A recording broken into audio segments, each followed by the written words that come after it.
Hello दोस्तों, आपका स्वागत है एमपीपीएससी पाठशाला में और मैं हूं नीलू। हम पढ़ रहे हैं एमपीपीएससी मेंस 2024 और 2025 के लिए पेपर 1 की यूनिट 1 जो कि भारत का राजनीतिक, आर्थिक एवं सामाजिक इतिहास हड़प्पा सभ्यता से 10वीं शताब्दी तक है। इसको आज से हम स्टार्ट कर रहे हैं। इसके तहत हम पढ़ेंगे सिंधु सभ्यता। ये हम निर्माण IAS की बुक से कवर करने वाले हैं। तो चलिए शुरू करते हैं। सिंधु सभ्यता 1921-22 ईस्वी से पूर्व सिंधु सभ्यता के विषय में किसी को जानकारी नहीं थी, परंतु पुरातत्ववेत्ताओं के प्रयासों से हमें सिंधु सभ्यता की जानकारी प्राप्त हुई। सन 1920 ईस्वी में दयाराम साहनी एवं श्री माधव स्वरूप वत्स के नेतृत्व में हड़प्पा नगर में खुदाई का कार्य शुरू किया गया। 1922 ईस्वी में श्री राखलदास बनर्जी के नेतृत्व में मोहनजोदड़ो में खुदाई का कार्य आरंभ किया गया। 1923 ईस्वी में भारतीय पुरातत्व विभाग की ओर से सर जॉन मार्शल के नेतृत्व में खुदाई का कार्य बड़े पैमाने पर किया गया, जिससे हमें सिंधु सभ्यता के बारे में जानकारी प्राप्त हुई। इसके पश्चात Mackay, NG Majumdar, sir Aurel Stein, H Hargreaves, Stuart Piggott, Wheeler, Ranganath Rao, Sankalia आदि पुरातत्ववेत्ताओं ने खोज के काम को आगे बढ़ाया। इनके नेतृत्व में अनेक स्थानों से सिंधु सभ्यता के अवशेष प्राप्त हुए। इससे सिंधु सभ्यता के बारे में महत्वपूर्ण बातें ज्ञात हुईं। अब सिंधु सभ्यता का नामकरण देखेंगे और एग्जाम में सीधा आ जाता है सिंधु सभ्यता को सिंधु सभ्यता क्यों कहते हैं, तो उसके कारण ये हैं जिनको हम पढ़ेंगे। सिंधु सभ्यता का नामकरण, चूंकि इस सभ्यता के अवशेष अधिकतर सिंधु नदी के दोनों किनारों में मिले हैं, इस कारण इसे सिंधु घाटी की सभ्यता कहा जाता है।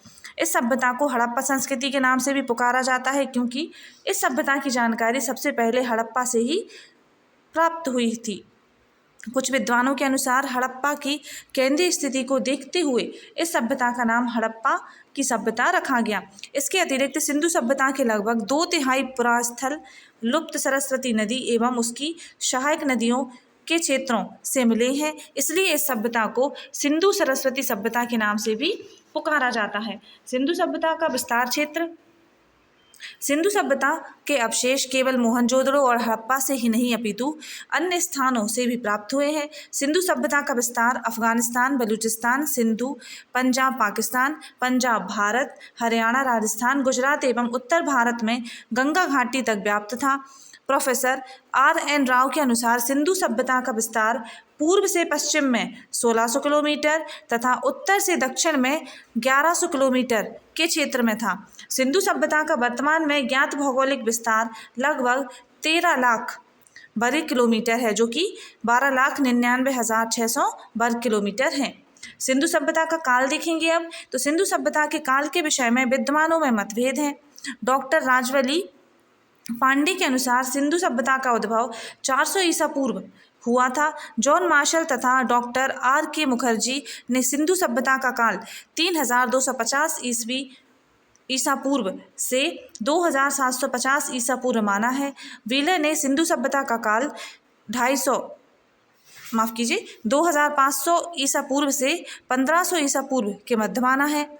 डॉक्टर CL फेब्री ने इस सभ्यता का समय 2800 तथा 2500 ईस्वी पूर्व के मध्य माना है। धर्मपाल अग्रवाल ने कार्बन 14 पद्धति द्वारा सिंधु सभ्यता का समय 2300 ईस्वी पूर्व यानी 2300 ईसा पूर्व से 1750 ईसा पूर्व माना है। कुछ विद्वानों के अनुसार सिंधु सभ्यता का उद्भव 4000 ईसा पूर्व से 3000 ईसा पूर्व के बीच माना जाता है। यद्यपि सिंधु सभ्यता के काल के विषय में विद्वानों में मतभेद है, परंतु इसमें कोई संदेह नहीं है कि सिंधु सभ्यता की गिनती विश्व की प्राचीन सभ्यताओं में की जाती है। कार्बन 14 पद्धति द्वारा ज्ञात तिथि 2300 ईसा पूर्व से 1750 ईसा पूर्व सर्वमान्य मत के रूप में स्थापित है। अब सिंधु सभ्यता के निर्माता, सिंधु सभ्यता के निर्माताओं के विषय में भी विद्वानों में तीव्र मतभेद हैं।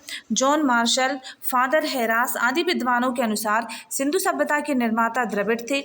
लक्ष्मण स्वरूप, रामचंद्रन, शंकरानंद, पुसालकर आदि विद्वानों के अनुसार सिंधु सभ्यता के निर्माता आर्य थे। गार्डन चाइल्ड के अनुसार सिंधु सभ्यता के निर्माता सुमेरियन लोग थे, परंतु इस मत के समर्थन में निश्चित प्रमाण उपलब्ध नहीं है। कर्नल स्यूल, डॉक्टर गुहा आदि विद्वानों का मत है कि सिंधु सभ्यता के निर्माता मिश्रित जाति के लोग थे।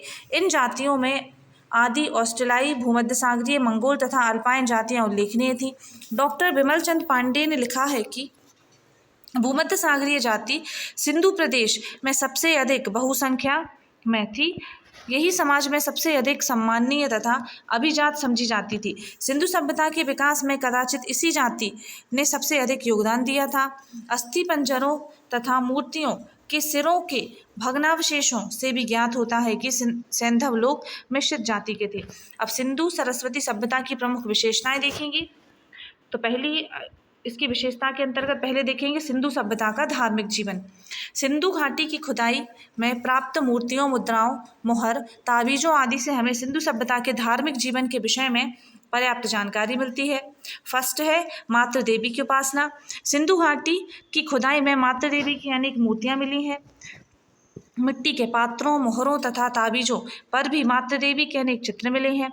इनसे ज्ञात होता है कि सिंधु निवासी मातृ देवी की पूजा करते थे। मातृ देवी की पूजा इस धारणा पर आधारित थी कि सृष्टि का प्रारंभ नारी शक्ति से हुआ था। इस एक मूर्ति में एक नारी के गर्भ से एक वृक्ष निकलता हुआ दिखाया गया है। यह वानस्पतिक जगत की सृष्टिकारिणी देवी का प्रतीक है।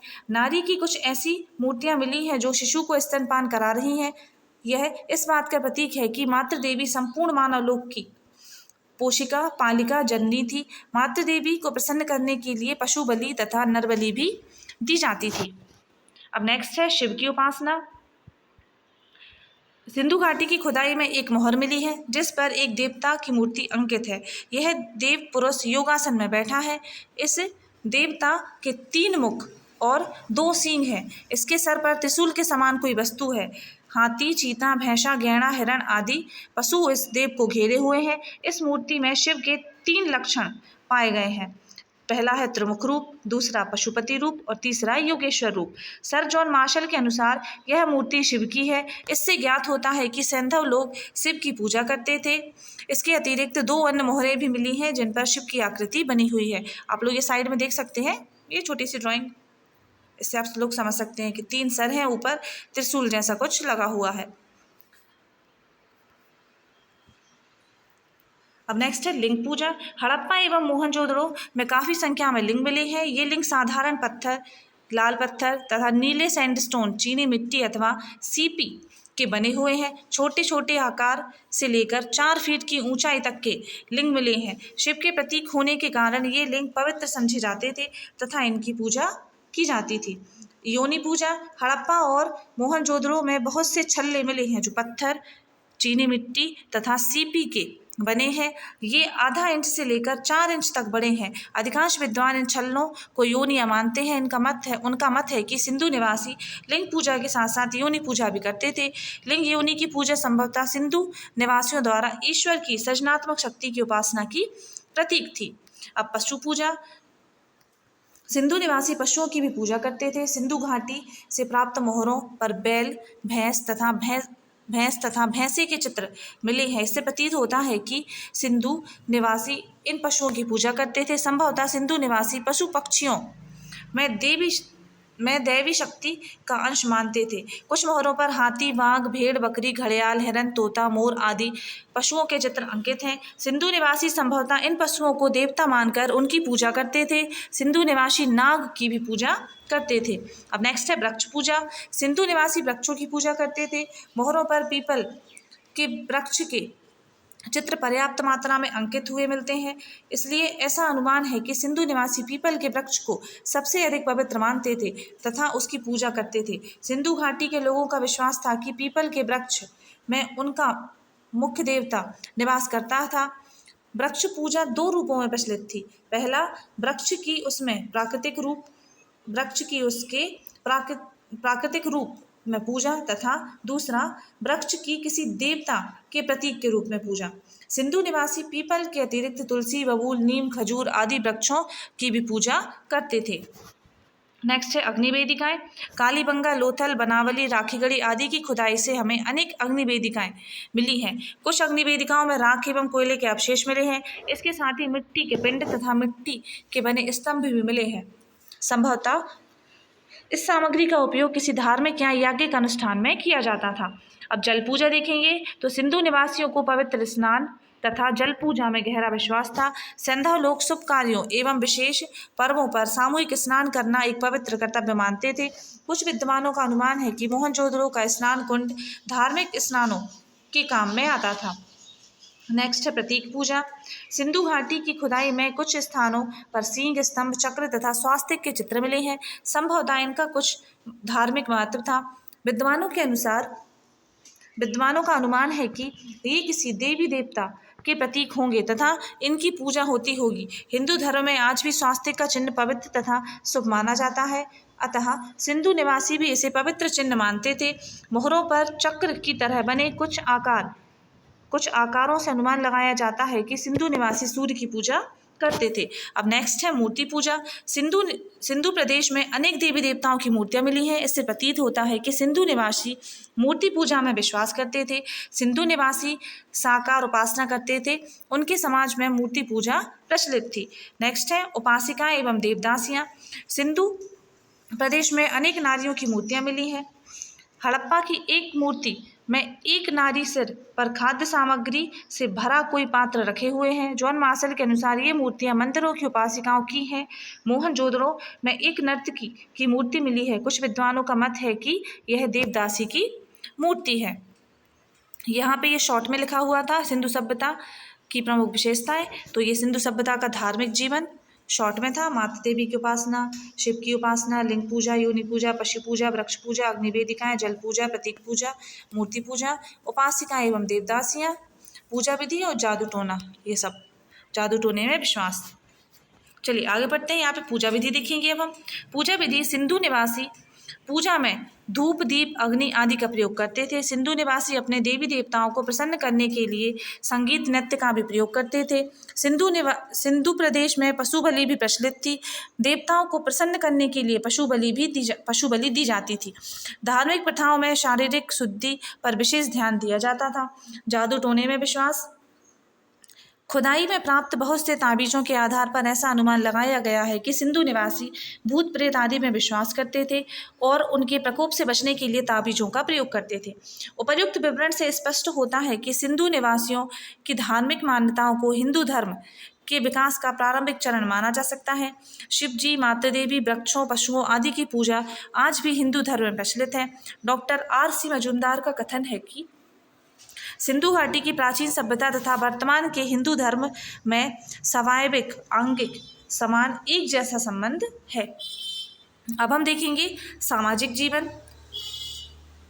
सामाजिक जीवन के अंतर्गत हम पढ़ेंगे सिंधु घाटी की सभ्यता के सामाजिक जीवन की प्रमुख विशेषताएं निम्नलिखित हैं। वो यहाँ पे साइड में लिखी हुई है शॉर्ट में। सामाजिक संगठन, परिवार, स्त्रियों की दशा, भोजन, आभूषण, वेशभूषा, आभूषण, श्रृंगार एवं प्रसाधन सामग्री, मनोरंजन के साधन, शिक्षा और मृतक संस्कार। ये आप लोग शॉर्ट नोट्स के लिए यूज कर सकते हैं ये वाला। चलिए आगे बढ़ते हैं। सामाजिक संगठन देखेंगे। मोहनजोदड़ो की खुदाई से ज्ञात होता है कि समाज 4 वर्गों में विभाजित रहा होगा। पहला है विद्वान। इस वर्ग में पुरोहित, ज्योतिषी, वैद्य आदि शामिल थे। दूसरा योद्धा। इस वर्ग में सैनिक कार्य करने वाले तथा जन रक्षक शामिल थे। तीसरा व्यवसायी। इस वर्ग में दुकानदार, व्यापारी, शिल्पी आदि सम्मिलित थे। और चौथा है श्रमिक वर्ग। इस वर्ग में किसान, श्रमिक, मछुआरे एवं घरेलू नौकर शामिल थे। तो ये 4 वर्ग थे, विद्वान, योद्धा, व्यापारी और श्रमिक। डॉक्टर बिमल चंद पांडे का कथन है कि संध्याकालीन समाज कई वर्गों में विभाजित था। पुजारी, पदाधिकारी, ज्योतिषी, जादूगर और वैद्य इत्यादि उच्च वर्गीय समझे जाते थे। इसके अतिरिक्त कृषक, व्यवसायी, कुम्हार, बढ़ई, मल्हार आदि निम्न वर्गीय रहे होंगे। अब नेक्स्ट है परिवार। समाज की मूल इकाई परिवार थी। प्रत्येक परिवार में माता पिता, भाई बहन, पुत्र पुत्री आदि रहते थे। विद्वानों का अनुमान है कि सिंधु सभ्यता काल में संयुक्त परिवार प्रथा प्रचलित रही होगी। खुदाई से प्राप्त नारी मूर्तियों की बहुलता से अनुमान लगाया गया है कि सिंधु समाज मातृसत्तात्मक था। अब स्त्रियों की दशा। विद्वानों का अनुमान है कि सिंधु समाज में नारियों को सम्मानपूर्ण स्थान प्राप्त था। स्त्रियों में पर्दा प्रथा नहीं थी तथा वे धार्मिक एवं सामाजिक उत्सवों में पुरुष के साथ समान रूप से भाग लेती थीं। परिवार में भी स्त्रियों का महत्वपूर्ण स्थान था। सूत कातना, बच्चों का पालन पोषण करना, घर का प्रबंधन करना आदि स्त्रियों के प्रमुख कार्य थे। अब भोजन देखेंगे तो सिंधु सभ्यता के निवासी शाकाहारी तथा मांसाहारी दोनों ही थे। ये लोग गेहूँ, जौ, चावल, खजूर, घी, दूध, फलों के अतिरिक्त मांस, मछली तथा अंडों का भी सेवन करते थे। ये लोग भेड़, बकरी, गाय, सुअर, मुर्गा, कछुआ, घड़ियाल आदि के मांस का प्रयोग करते थे। ये लोग तरबूज, नारियल, अनार, खजूर, नींबू आदि फलों का सेवन करते थे। अब वेशभूषा, सिंधु घाटी के निवासी सूती एवं ऊनी वस्त्रों का प्रयोग करते थे। सामान्य लोग कमर तक कोई वस्त्र पहनते थे। ये लोग शाल से अपने शरीर के ऊपरी भाग को ढकते थे। दूसरा वस्त्र जो शरीर पर नीचे पहना जाता था धोती या चादर के समान होता था। स्त्रियां घाघरे का प्रयोग करती थी तथा वे एक अन्य प्रकार का वस्त्र भी पहनती थी जो अंगरखे के समान था। कुछ स्त्रियां पगड़ी भी पहनती थीं। अब आभूषण देखेंगे तो सिंधु घाटी में स्त्री पुरुष दोनों ही आभूषण पहनने के शौकीन थे। उनके आभूषण सोने, चांदी, हाथी दांत, कीमती पत्थरों, तांबे, कांसे, मणियों तथा जवाहरात से बने होते थे। स्त्री पुरुष दोनों ही कंगन, हार, भुजबंद, अंगूठियां, कड़े आदि आभूषण पहनते थे। स्त्रियां चूड़ियां, कर्णफूल, कंठहार, करधनी, पाजेब, कड़े आदि का उपयोग करती थीं। धनी लोग सोने, चांदी, हाथीदांत तथा कीमती पत्थरों के आभूषण पहनते थे, जबकि गरीब लोग तांबा, हड्डी तथा मिट्टी के बने हुए आभूषण पहनते थे। अब श्रृंगार एवं प्रसाधन सामग्री की बात करें तो सिंधु घाटी के लोग श्रृंगार प्रिय थे। स्त्रियों की केश श्रृंगार में बहुत रुचि थी। उन्हें लंबे बाल रखने, चोटियां करने और मांग निकालने का बड़ा शौक था। कुछ स्त्रियां अपने बालों का जूड़ा बनाती थीं तथा उसे पीछे फीते से बांधती थीं। बालों को संवारने के लिए कंघी का प्रयोग किया जाता था। स्त्रियां दर्पण, कंघी, काजल, सुरमा, सिंदूर, बालों की पिन, इत्र, पाउडर, प्लास्टिक आदि का प्रयोग करती थीं। खुदाई में कंघियां, दर्पण आदि प्राप्त हुए हैं। इससे ज्ञात होता है कि सिंधु घाटी की स्त्रियों को रूप सज्जा का बड़ा शौक था। अब नेक्स्ट है मनोरंजन के साधन। सिंधु निवासी आमोद प्रमोद के शौकीन थे। उनके मनोरंजन के अनेक साधन थे। शिकार करना, शतरंज खेलना, संगीत नृत्य में भाग लेना, जुआ खेलना आदि सिंधु निवासियों के मनोरंजन के साधन थे। पशु पक्षियों की लड़ाई के द्वारा भी ये लोग अपना मनोरंजन करते थे। खुदाई में बच्चों के खेलने के अनेक खिलौने प्राप्त हुए हैं जो मिट्टी, पत्थर, तांबे एवं हाथी दांत के बने हुए हैं। इनमें सीटियाँ, झुनझुने, गाड़ियाँ, कंचे खिलौने आदि प्रमुख हैं। ये खिलौने बच्चों के मनोरंजन के प्रमुख साधन थे। अब नेक्स्ट है शिक्षा। कुछ विद्वानों का अनुमान है कि सिंधु निवासियों ने अपने बालक बालिकाओं के लिए शिक्षा की व्यवस्था की थी। खुदाई में मिले नापतोल के साधनों, नगर की सड़कों, गलियों, भवनों आदि एक निश्चित योजना के आधार पर निर्माण देखकर यह अनुमान लगाया जा सकता है कि यहाँ के विद्यार्थियों को अंकगणित, ज्यामिति आदि की शिक्षा दी जाती होगी। सिंधु निवासियों को अनेक रंगों और औषधियों का भी ज्ञान था। अतः यह कहा जा सकता है कि विद्यार्थियों के पाठ्यक्रम में बीजगणित, अंकगणित, ज्योतिष, ज्यामिति, चिकित्सा आदि विषय सम्मिलित रहे होंगे। इसके अतिरिक्त विद्यार्थियों को संगीत, नृत्य, चित्रकला आदि की शिक्षा भी दी जाती थी। अब नेक्स्ट है मृतक संस्कार। सिंधु निवासी अपने शवों का संस्कार 3 प्रकार से करते थे। पहला है पूर्ण समाधि। इसके अंतर्गत शव को जमीन में गाड़ दिया जाता था। शव के साथ विविध आभूषण, वस्त्र, पान पात्र आदि वस्तुएं भी रख दी जाती थीं। दूसरा होता था आंशिक समाधि। इसके अंतर्गत शव को पशु पक्षियों के खाने के लिए छोड़ दिया जाता था और शव के बचे हुए भाग को जमीन में गाड़ दिया जाता था। तीसरा है दाह कर्म। इसमें शव को जला दिया जाता था तथा बाद में उसकी भस्म को एक बर्तन में रखकर पृथ्वी में गाड़ दिया जाता था। अब नेक्स्ट है आर्थिक जीवन। ये शॉर्ट में दिया हुआ है। आर्थिक जीवन कृषि, पशुपालन, उद्योग धंधे, व्यापार, तौल तथा माप के साधन और यातायात के साधन। अब फर्स्ट है कृषि। सिंधु घाटी के निवासियों का मुख्य व्यवसाय कृषि था। सिंधु प्रदेश काफ़ी उपजाऊ था और यहाँ अच्छी वर्षा होती थी। यहाँ गेहूँ, जौ, चावल, कपास, खजूर, मटर, तिल आदि की खेती की जाती थी। अनाज के अतिरिक्त यहाँ नारियल, केला, खजूर, तरबूज, अनार आदि फलों की खेती भी की जाती थी। अनाज को पीसने के लिए चक्कियाँ तथा कूटने के लिए ओखलियों का प्रयोग किया जाता था। अनाज को सामान्य लोग मिट्टी के घड़ों में संग्रह करके रखते थे। सिंचाई के लिए वर्षा और नदी का जल उपयोग में लाया जाता था। कालीबंगा में जुते हुए खेत का प्रमाण मिला है जिससे प्रतीत होता है कि खेती में हल चलाए जाते थे। संभवतः हल लकड़ी के रहे होंगे जो अब नष्ट हो गए हैं। रंगपुर में धान की भूसी के प्रमाण मिले हैं। तो धान की भूसी के प्रमाण रंगपुर से मिले हैं। ये फैक्ट प्री के लिए याद रख सकते हैं। पशुपालन है। सिंधु निवासी अनेक प्रकार के पशुओं को पालते थे। इनके पालतू पशुओं में गाय, बैल, भैंस, सूअर, भेड़, बकरी, कुत्ते, हाथी आदि प्रमुख थे। ये लोग बिल्ली, बंदर, हिरण, बतख, मुर्गा, मोर, तोता आदि भी पालते थे। सिंधु निवासी गैंडा, शेर, भालू, चीता, हाथी, भैंसा आदि जानवरों से भी परिचित थे। कुछ विद्वानों के अनुसार ये लोग घोड़े से परिचित नहीं थे, परंतु सुरकोटदा से घोड़े की हड्डियां मिली हैं। कुछ पशुओं का शिकार भी किया जाता था तथा कुछ पशु बोझ ढोने के काम में लाए जाते थे। अब उद्योग धंधे देखेंगे तो सिंधु प्रदेश में कई प्रकार के उद्योग धंधे विकसित थे। यहाँ सूती तथा ऊनी दोनों प्रकार के वस्त्र तैयार किए जाते थे। कपड़ों पर विभिन्न प्रकार की डिजाइनें बनाई जाती थी। यहाँ रंगरेजों का उद्योग भी उन्नत था। यहाँ के कुंभकार मिट्टी के बर्तन बनाने में बड़े निपुण थे। चाक पर मिट्टी के सुंदर बर्तन बनाए जाते थे तथा उन्हें भट्टे पर पकाया जाता था। बर्तनों पर सुंदर चित्रकारी भी की जाती थी। सिंधु प्रदेश के स्वर्णकार आभूषण बनाने में भी निपुण थे। वे सोने, चांदी, बहुमूल्य पत्थरों, पीतल, तांबे आदि के आभूषण बनाते थे। यहाँ के धातुकार सोने, चांदी, कांसा, सीसा, तांबा आदि धातुओं का उपयोग करते थे। ये लोग धातुओं को गलाना जानते थे तथा गले हुए द्रव्य को सांचों में भरकर विविध वस्तुओं में रखते थे। ये लोग तांबे के अनेक औजार और हथियार बनाते थे, जिसमें चाकू, आरियां, कटारे, तलवार, भाले, मछलियां पकड़ने के कांटे आदि प्रमुख थे। तांबे तथा कांसे के बर्तन भी बनाए जाते थे। सिंधु निवासी शंख, सीप, घोंगा, हाथीदांत आदि के काम में भी निपुण थे। ये लोग पच्चीकारी के काम में भी दक्ष थे। मनकों का निर्माण भी एक उन्नत उद्योग था। मोहरे बनाने का शिल्प भी विकसित था। बढ़ई द्वारा बैलगाड़ी, इक्के, कुर्सी, लकड़ी के दरवाजे, नौका आदि का निर्माण किया जाता था। अब नेक्स्ट है व्यापार। सिंधु निवासियों का व्यापार उन्नत था। व्यापार जल तथा थल दोनों मार्गों से होता था।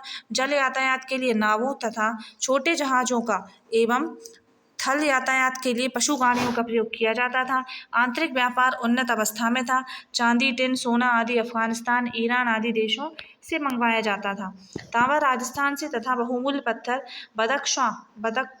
बदख्शां से प्राप्त किए जाते थे। सीपी, कौड़ी, शंख, मूंगा, मोती आदि काठियावाड़ से तथा देवदार के वृक्ष हिमालय के आसपास के क्षेत्र से आते थे। सिंधु लोगों का विदेशी व्यापार भी उन्नत अवस्था में था। सिंधु लोगों का ईरान, सुमेरिया, अफगानिस्तान, मिस्र आदि देशों के साथ व्यापारिक संबंध था। सुमेरियाओं में सिंधु सभ्यता की लगभग 2 दर्जन मोहरें मिली हैं। मोहनजोदड़ो में भी सुमेरियाई मुद्राएं मिली हैं। ये मुद्राएं दोनों देशों के बीच व्यापारिक संबंध को सूचित करती हैं। लोथल में ईरान की खाड़ी के अनुरूप जो मोहरें मिली हैं, उनमें भी ईरान के साथ व्यापारिक संबंधों की पुष्टि होती है। लोथल से तांबा तथा हाथीदांत की वस्तुएं मेसोपोटामिया को प्रचुर मात्रा में भेजी जाती थी। सिंधु घाटी से निर्यात होने वाली वस्तुओं में सूती कपड़ों का प्रमुख स्थान था। डॉक्टर ओम प्रकाश के अनुसार संभवतः भारत से फारस की खाड़ी को सोने, चांदी, तांबा, पत्थर के मनकों, हाथीदांत के कंगों, आभूषण, कई प्रकार की लकड़ियों आदि का निर्यात किया जाता था। अब नेक्स्ट है तौल तथा माप के साधन। सिंधु लोग बाटों का प्रयोग भी करना जानते थे। मोहनजोदड़ो तथा हड़प्पा की खुदाई में छोटे बड़े सभी प्रकार के बाट प्राप्त हुए हैं। इनकी तौल में 1, 2, 4, 8, 16, 32, 64 का अनुपात था। इससे स्पष्ट होता है कि इस युग में वस्तुओं को तौलने के लिए एक समान पद्धति के बाटों का प्रयोग किया जाता था। माप के साधन भी प्रचलित थे। हड़प्पा में एक कांसे की छड़ प्राप्त हुई है, जिस पर एक निश्चित योजना के अनुसार चिन्ह बने हुए हैं। मोहनजोदड़ो में सीप का बना हुआ एक स्केल प्राप्त हुआ है, जिसके आधार पर विद्वानों का मत है कि स्केल की लंबाई 13.2 इंच होती थी। यातायात के साधन। जल मार्ग के जलमार्ग से जाने के लिए नावों तथा छोटे जहाज़ों का प्रयोग किया जाता था। स्थल मार्ग पर बैलगाड़ियों, घोड़ों, गधों आदि का माल ढोने के लिए प्रयोग किया जाता था। सैंधव लोग यातायात में 2 पहियों वाली गाड़ियों, इक्कों तथा 4 पहियों वाली गाड़ियों का भी प्रयोग करते थे। दोस्तों, हमारा एक और चैनल है एमपीआई एग्ज़ाम अकेडमी, तो आप लोग उसको भी विजिट करें और उसको भी सब्सक्राइब कर लें। वहाँ पर भी आपको एमपीपीएससी से रिलेटेड बहुत सारा कंटेंट अवेलेबल हो जाएगा। चलिए शुरू करते हैं। अब पढ़ेंगे हम राजनीतिक जीवन, और हमारा टेलीग्राम चैनल है। आप एमपीपीएससी पाठशाला के नाम से ही टेलीग्राम चैनल है, तो उसको भी आप लोग ज्वाइन कर लें। सिंधु निवासियों की शासन व्यवस्था के संबंध में विद्वानों का मत है। हंटर के अनुसार मोहनजोदड़ो की शासन व्यवस्था जनतंत्रात्मक थी। तो अब हम पढ़ रहे हैं सिंधु सभ्यता का राजनीतिक जीवन। मैके के अनुसार मोहनजोदड़ो का शासन एक प्रतिनिधि शासक के हाथों में था। व्हीलर का कथन है कि हड़प्पा और मोहनजोदड़ो के शासक सुमेर और अक्काद के पुरोहित शासकों तथा उनके प्रतिनिधियों के समान थे। सुमेर और अक्काद के पुरोहित शासकों की भांति ही सिंधु सभ्यता के शासक अपने नगरों का शासन चलाते थे। पिगट के अनुसार सिंधु सभ्यता की शासन व्यवस्था पर पुरोहितों का विशेष प्रभाव था। यहाँ का शासन व्यवस्था तथा मोहनजोदड़ो 2 राजधानियों के द्वारा होता था। प्रशासनिक सुविधा के लिए सत्ता का विकेंद्रीकरण किया गया होगा। इतने बड़े साम्राज्य के 4 प्रमुख क्षेत्रीय केंद्र रहे होंगे: हड़प्पा, मोहनजोदड़ो, कालीबंगा और लोथल। डॉक्टर बिमल चंद्र पांडे का कथन है कि केंद्रीय सत्ता का विकेंद्रीकरण कर दिया गया था। कदाचित केंद्रीय शासन की ओर से अनेक पदाधिकारी भिन्न भिन्न नगरों में निवास करते थे। नालियों, सड़कों, नगरों आदि के योजनाबद्ध निर्माण कार्य को देखते हुए अनुमान किया जाता है कि नगरों में नगरपालिका जैसी स्वायत्त शासन की कोई संस्था अवश्य रही होगी। खुदाई में एक ही प्रकार के नापतोल, एक ही प्रकार की लिपि, एक ही प्रकार के भवन आदि प्राप्त हुए, जिससे स्पष्ट होता है कि सिंधु निवासियों का राजनीतिक संगठन काफी उन्नत था। कुछ विद्वानों के अनुसार सिंधु प्रदेश में सुव्यवस्था एवं शांति बनाए रखने की दृष्टि से 2 शासन केंद्रों की स्थापना की गई थी, उत्तर में हड़प्पा तथा दक्षिण में मोहनजोदड़ो।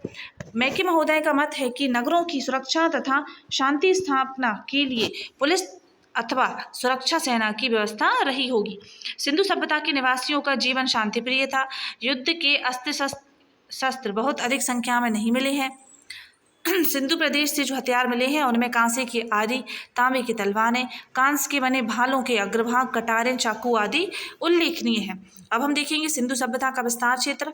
सिंधु सभ्यता के अवशेष केवल मोहनजोदड़ो और हड़प्पा से ही नहीं अपितु अन्य स्थानों से भी प्राप्त हुए हैं। हड़प्पा सभ्यता के प्रमुख पुरास्थल निम्नलिखित प्रांतों से प्राप्त हुए हैं: बलूचिस्तान, इससे सुतका गंडोर, सुतका कोह, बालाकोट और डाबरकोट। सिंधु पाकिस्तान से मोहनजोदड़ो, चनहूदड़ो, कोटदीजी और अली मुरीद। पंजाब पाकिस्तान से हड़प्पा, जलालपुर, रहमान ढेरी, सरायखोला और गड़ेरी बाल। पंजाब भारत से रोपण, संघोल, बाड़ा, कोटला निहंग खान। हरियाणा से बनावली, मीताथल और राखीगढ़ी। और जम्मू कश्मीर से मांडा। राजस्थान से कालीबंगा।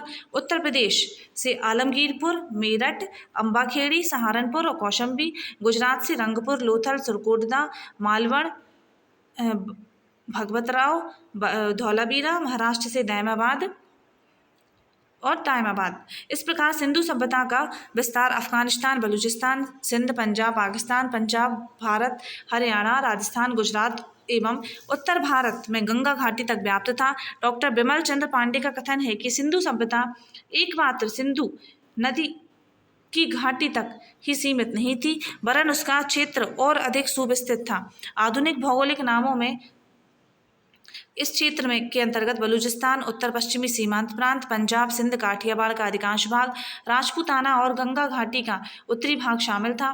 Professor R.N. राव के अनुसार सिंधु सभ्यता का विस्तार पूर्व से पश्चिम 1600 किलोमीटर तथा उत्तर से दक्षिण 1100 किलोमीटर के क्षेत्र में था।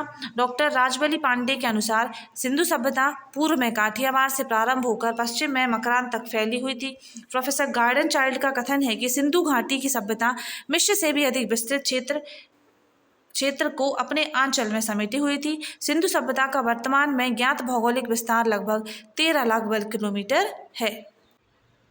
अब नेक्स्ट है सिंधु सभ्यता के प्रमुख स्थल, तो इनको हम कवर करेंगे नेक्स्ट वाले वीडियो में। अगर आप लोग को वीडियो पसंद आए तो प्लीज़ लाइक करें, शेयर करें और चैनल को सब्सक्राइब करना ना भूलें। और इसके पहले मैं MPPSC प्री के लिए मैंने निर्माण IAS की मध्य प्रदेश की संवैधानिक व्यवस्था जो कि यूनिट 5 की है और मध्य प्रदेश का भूगोल जो कि यूनिट 4 से संबंधित है, बुक को मैं कवर करा चुकी हूँ। तो आप लोग उन्हीं बुक को 2025 प्री के लिए भी पढ़ सकते हैं और वो वीडियोज़ हैं वो आपको मेरी प्लेलिस्ट में मिल जाएंगी। तो चलिए मिलते हैं नेक्स्ट वीडियो में। Thanks for watching.